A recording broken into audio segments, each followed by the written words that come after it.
Hey everyone, welcome back. So today we're going to be taking a deep dive into the world of middle school, Ooh, middle school. specifically how students view their teachers.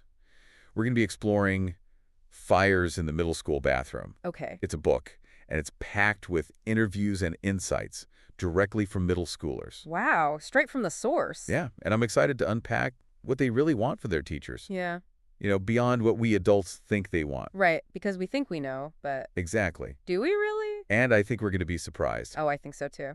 It's fascinating how this book really gives middle schoolers a voice. Yeah, And it's not filtered through, our adult perceptions, right. but it's like a direct line to their thoughts and feelings. Yeah, it's almost like we're getting a sneak peek into their secret world. Exactly. The book starts with a section called Everything is Off Balance, the roller coaster of middle school, Oh, yeah. which I think perfectly captures the contradictions of this age. It really does. It's a time of, tremendous change and uncertainty.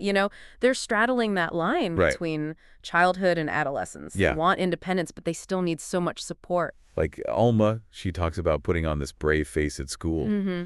but inside she's feeling this whirlwind of emotions. Oh, It makes you realize how much pressure they feel to project a certain image yeah. while they're navigating these complex social dynamics. Absolutely. And then we have Kenson, Yeah. who talks about feeling too comfortable with teachers Uh, who are now almost his height. Right. It highlights this awkward in-between stage Yeah. where they're not little kids anymore, Right. that they're not quite teenagers, Mm. and their changing physicality further complicates their relationships with teachers. That's so interesting. It makes me wonder how teachers can navigate this delicate balance, Right. acknowledging their desire for autonomy, Mm-hmm. but still providing the necessary scaffolding and support. Well, and the book really emphasizes how important that teacher-student relationship is Yes. during these crucial years. Yeah. Middle schoolers are looking for adults who can be both allies and confidants, Right. someone they can trust Right. and learn from. Caitlin, Yes. she appreciated her teacher's ability to explain math Oh, clearly play. and offer a listening ear when she needed it. Oh, that's so important. It's that duality. Yes. Someone who's both competent Right. and compassionate. It speaks to their need for holistic support, Yeah. recognizing that academic success is intertwined with their emotional well-being. It's all connected. It really is. And then on the other hand, we Yeah. have Kanik. Okay.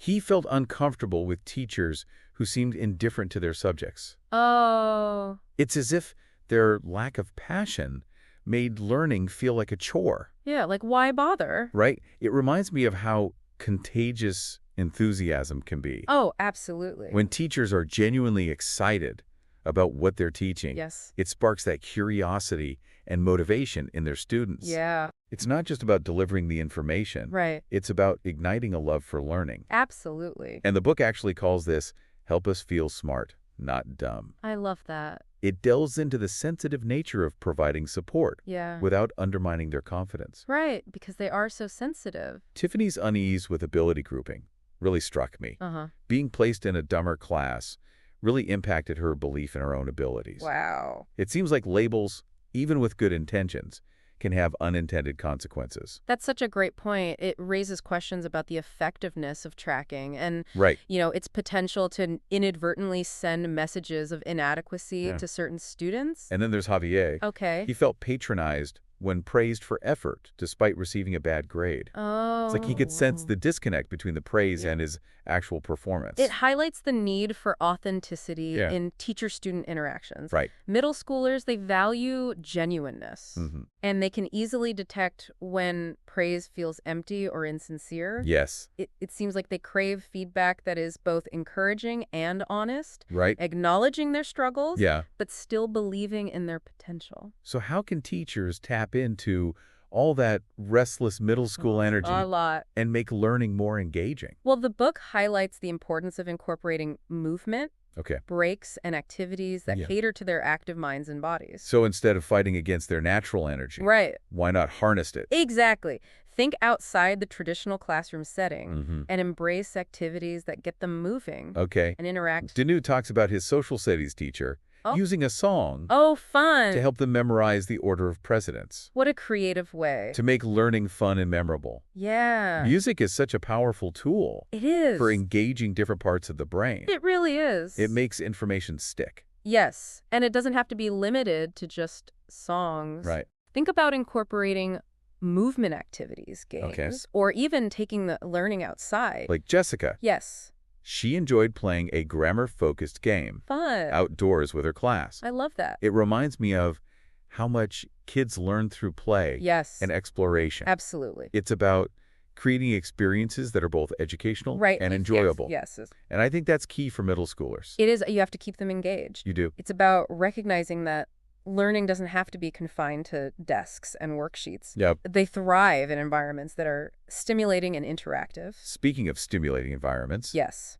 we can't talk about middle school without addressing the other important relationship in their lives. Oh, right. Parents. Parents. The book highlights how the dynamics between middle schoolers and their parents are constantly evolving, reflecting the student's own push for independence. It's a delicate dance Yeah. between letting go and staying connected. Yeah. Parents are navigating this new terrain alongside their children, often feeling uncertainty about how much involvement is appropriate. Like Alma's frustration with her parents calling about every little thing Oh, yeah. really resonated with me. I can imagine. It's like they're trying to exert their independence Right. even in these small ways. Yeah. And parental hovering can feel like a threat to that autonomy. Absolutely. But then on the flip side, we hear from Demi's mom, who appreciated those weekly updates from his fourth-grade teacher. Right. A level of communication that, becomes less feasible in the larger world of middle school. Right.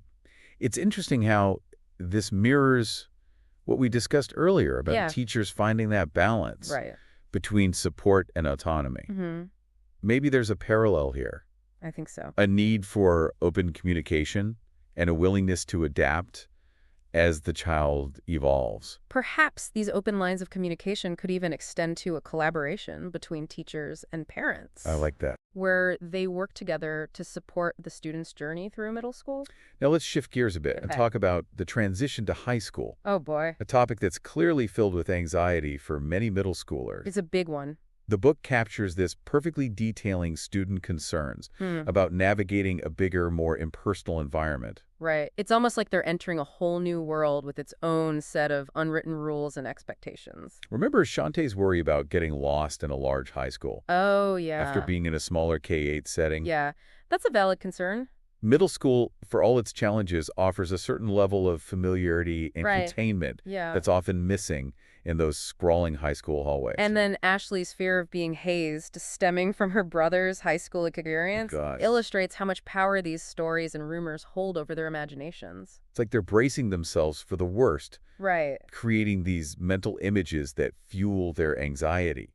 And I wonder if those anxieties are amplified by the fact that they're also dealing with so many other changes. Of course. Physically, emotionally, and socially. Right. It's like they're on this roller coaster ride. Yeah. And high school is just another steep drop. On the horizon. On the horizon. But the book doesn't just dwell on those fears. Oh, good. It also includes some valuable advice from ninth graders who've been through it. Oh, that's great. It's like they're offering a roadmap based on their own experiences to help ease the transition. Their suggestions are surprisingly insightful. They are. Remember how they stress the importance of connecting with high school students beforehand? Yeah. It's almost like having a mentor or a guide to help demystify the experience. That peer-to-peer connection can be so valuable. Yeah. It's one thing for adults to tell them what to expect, but hearing it from someone who's recently walked in their shoes carries a different weight. They also mention the benefits of bridge programs. Yes. Those summer programs that offer a sneak peek into high school life. Those programs can be instrumental in easing the transition. Yeah. It's like a trial run. Right. Giving them a chance to familiarize themselves with the building, meet some teachers, and get a feel for the academic expectations. And the ninth graders also highlighted the importance of smaller learning communities. Yes. Within that larger high school structure. Imagine feeling like you're part of a smaller tribe. Yeah. Within that larger high school ecosystem. Right. It can make all the difference in terms of feeling connected and finding your place. This makes me think about all the ways that we as adults can help smooth that transition for them. Absolutely. Not by dismissing their fears, but by acknowledging them and offering concrete strategies for navigating the unknown. It's about empowering them, not just protecting them. I like that. We can equip them with the tools and resources they need to face those challenges with confidence and resilience. Speaking of tools and resources, one thing that stood out to me was how sensitive middle schoolers are. Oh, they are. To the way teachers deliver feedback. Absolutely. They can sense insincerity a mile away. Oh, yeah, they know. So how can teachers find that sweet spot between being encouraging and being honest? The book emphasizes the importance of striking a balance between praise and constructive criticism. So it's not just about saying good job. Right. It's about providing guidance. Yes. That helps them develop their skills and grow as learners. Think of it as scaffolding their learning. Mm-hmm. We provide the support they need to reach horror, but eventually they'll be able to stand on their own. And that ties back to what we discussed earlier about fostering independence. It's a gradual release, giving them more autonomy as they demonstrate their readiness. And feedback plays a crucial role in that process. It does. When delivered thoughtfully and authentically, it can be incredibly empowering. Absolutely. It's almost like we're teaching them how to become their own best critics, to evaluate their work and identify areas for improvement. And that's a skill that will serve them well beyond the classroom. Now I'm curious about how teachers can best engage these middle schoolers. Yeah, it's tough. Especially considering their boundless energy. Right. And their penchant for getting distracted. Well, the book talks about incorporating movement games and outdoor activities. Yeah. But are there other strategies that resonate with this age group? The book highlights the power of tapping into their interests and passions. Ooh, that's a good one. Middle school is a time of exploration and discovery. Yes. And their curiosity can be a powerful motivator. It can. If we channel it effectively. So instead of forcing them to conform to a rigid curriculum, we can create learning experiences that are relevant to their lives and interests. Think about incorporating project-based learning. I love it. Where they get to delve into topics that fascinate them and apply their knowledge in creative ways. It's about making learning meaningful and giving them a sense of ownership over their education. This reminds me of Danu, the song his teacher used to help them learn the presidents. Oh, yeah. It wasn't just about memorizing facts. It was about connecting with the material in a way that was fun and engaging. Exactly. And Jessica's grammar game outdoors. Yeah. It was a way to make learning active and experiential. It's about understanding that learning doesn't have to be passive or confined to a classroom. It can be dynamic, interactive, and even a little bit messy at times. Speaking of messy. Uh-oh. We can't ignore the fact that middle school is also a time of intense social dynamics. Oh, it is. With friendships shifting like the tides and peer pressure influencing everything from clothing choices to social media habits. How can teachers navigate this complex social landscape and help students develop healthy relationships? The book emphasizes the importance of creating a classroom culture where respect, empathy, and inclusivity are paramount. So important. It's about setting clear expectations for behavior and addressing issues like bullying and social exclusion promptly and effectively. So it's not enough to simply teach them about kindness and respect. We need to create a space where those values are actively practiced and reinforced. And this includes being attuned to the subtle ways that social dynamics play out in a classroom. Even in seemingly harmless interactions. I'm thinking about seating arrangements, for example. Something as simple as where students sit can have a huge impact on their friendships and group dynamics. It's like the classroom becomes a microcosm of the larger social world. Absolutely. With all its complexities and challenges. And teachers need to be skilled navigators of this world. Able to identify potential problems and intervene in ways that are both sensitive and effective. It's almost like being a social architect. I like that. Carefully constructing an environment that fosters positive interactions and minimizes the potential for conflict and exclusion. And it's not just about reacting to problems when they arise. It's about proactively teaching students how to navigate those social waters. Absolutely. The book highlights the importance of teaching students conflict resolution skills. It's about equipping them with the tools to communicate effectively, listen to different perspectives, and find solutions that work for everyone involved. These are life skills that extend far beyond the classroom walls. Imagine if we could empower middle schoolers to become peacemakers. Wow. To approach conflict with understanding and a willingness to find common ground. That's a powerful vision. It is. And one that starts with creating a classroom culture that values empathy, respect, and open communication.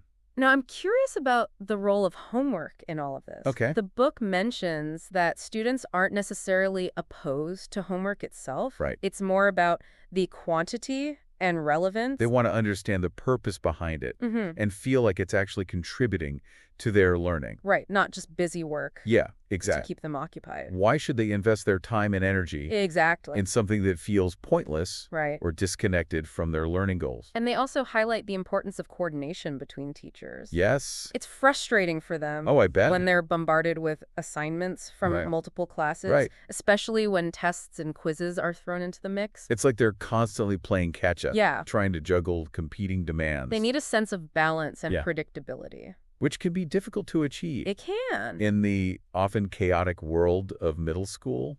It sounds like open communication between teachers and students is crucial for making homework a more positive experience. Absolutely. Students need to feel comfortable approaching their teachers with concerns, Yeah.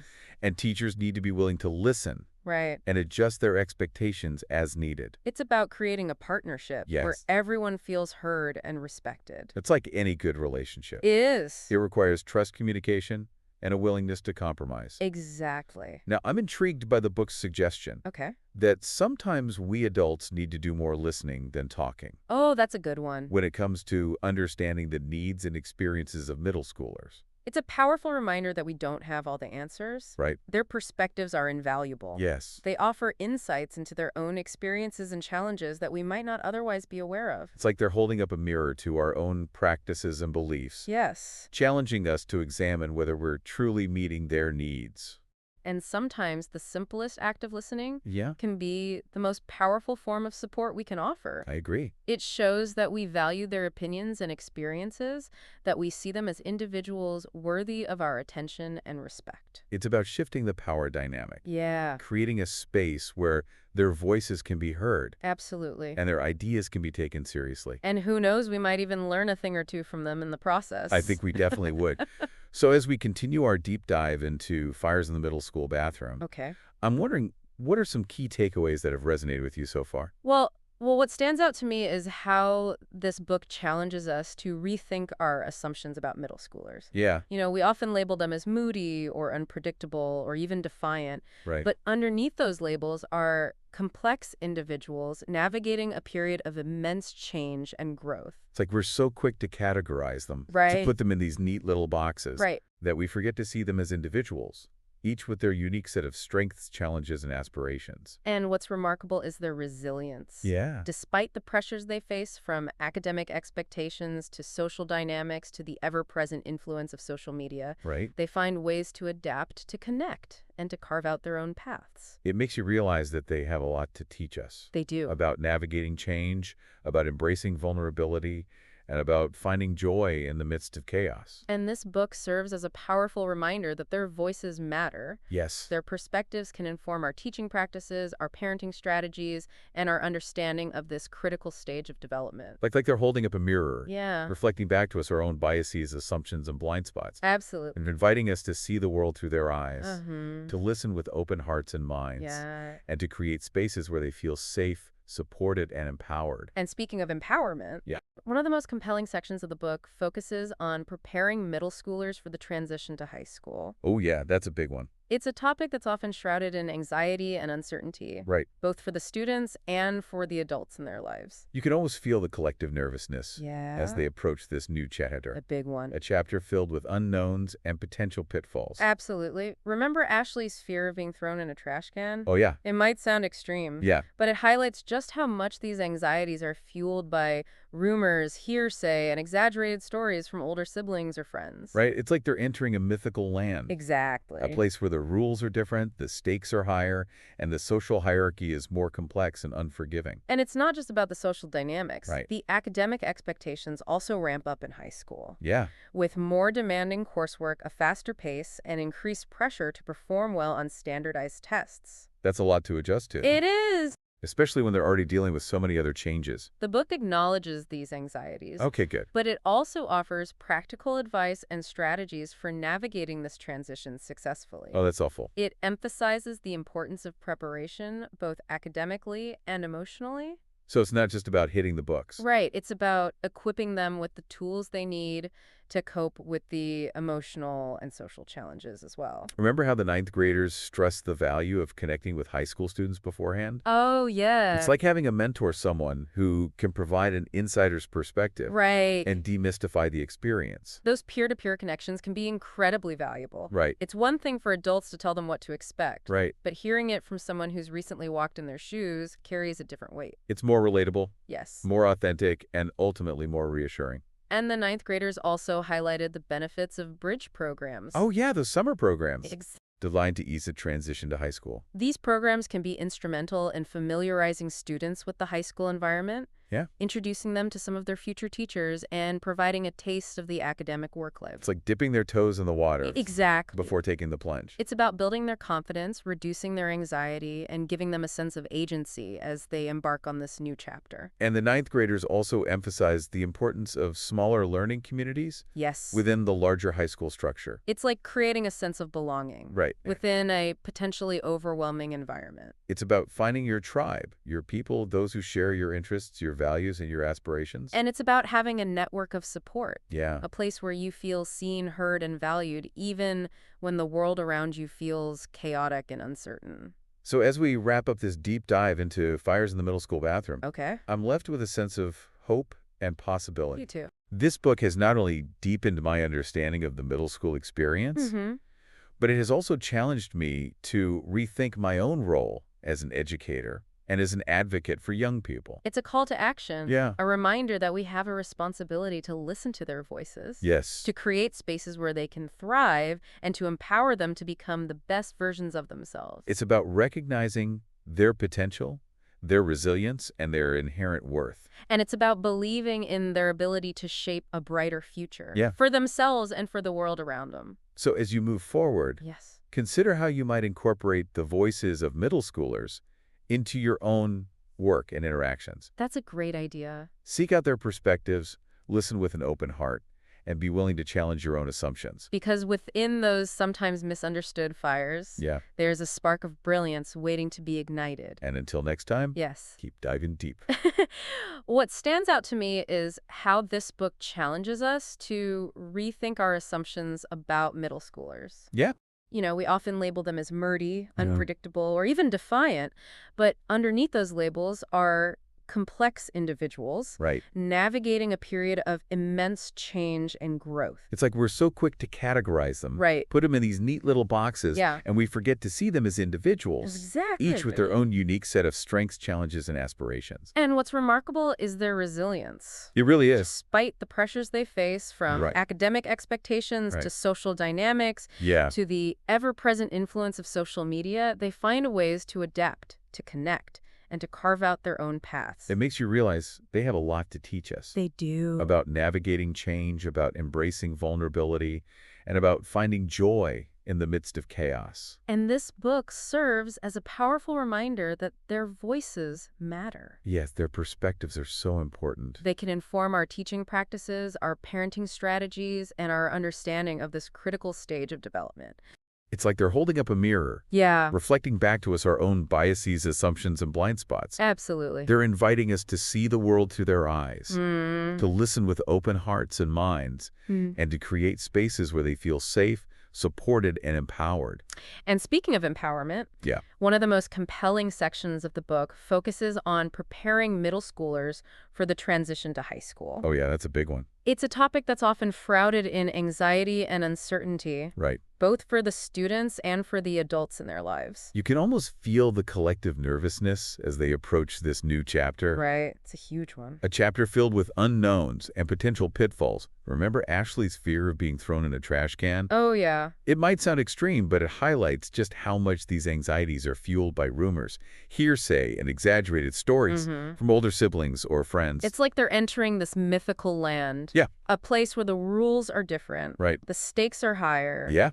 And the social hierarchy is more complex and unforgiving. And it's not just about the social dynamics. Right. The academic expectations also ramp up in high school. Oh, yeah. With more demanding coursework, a faster pace, and increased pressure to perform well on standardized tests. It is a lot to adjust to. Especially when they're already dealing with so many other changes. The book acknowledges these anxieties, but also offers practical advice and strategies for navigating this transition successfully. I'm glad to hear that. It emphasizes the importance of preparation. Okay. Both academically and emotionally. So it's not just about hitting the books.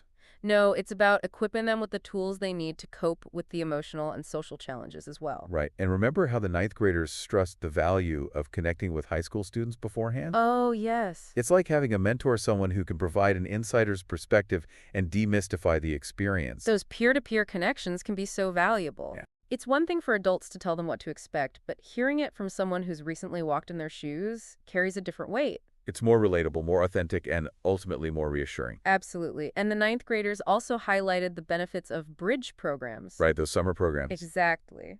Designed to ease the transition to high school. Yeah, they can get their feet wet.